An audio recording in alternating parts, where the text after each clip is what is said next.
The Iowa State men picked up a huge win on Saturday, knocking off number 7 Kansas 79-75 inside a raucous Hilton Coliseum. But before that win even happened, controversy started swirling from the previous game against Kansas State.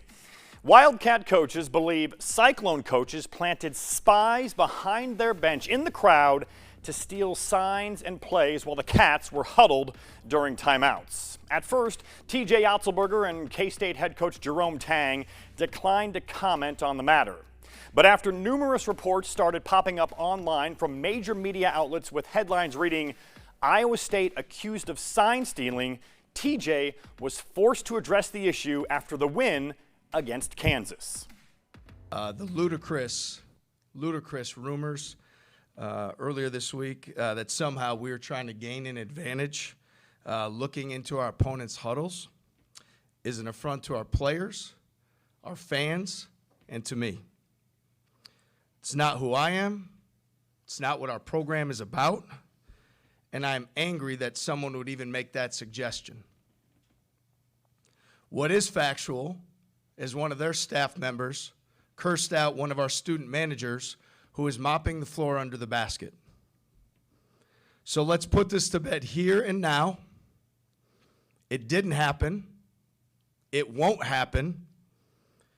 And others need to be much more careful with their words moving forward. First off, bravo to TJ for going hard in the response, and I 100% back Otzelberger.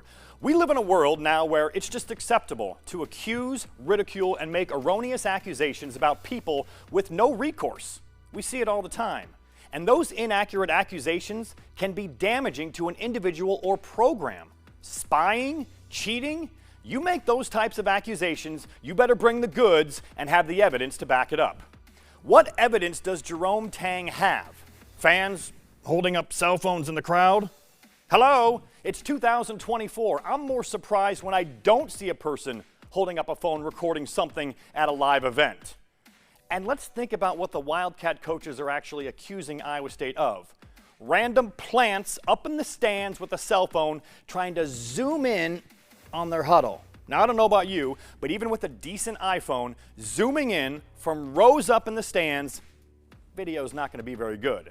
Secondly, say someone did get video from the stands of the huddle. They would then need to text that video to a coach on the Iowa State bench. You ever texted a long video before? Not going through in seconds. The coach on the receiving end would then need to take the time to decipher what K-State is actually drawing up. By then, we're 2 to 3 minutes back into game action.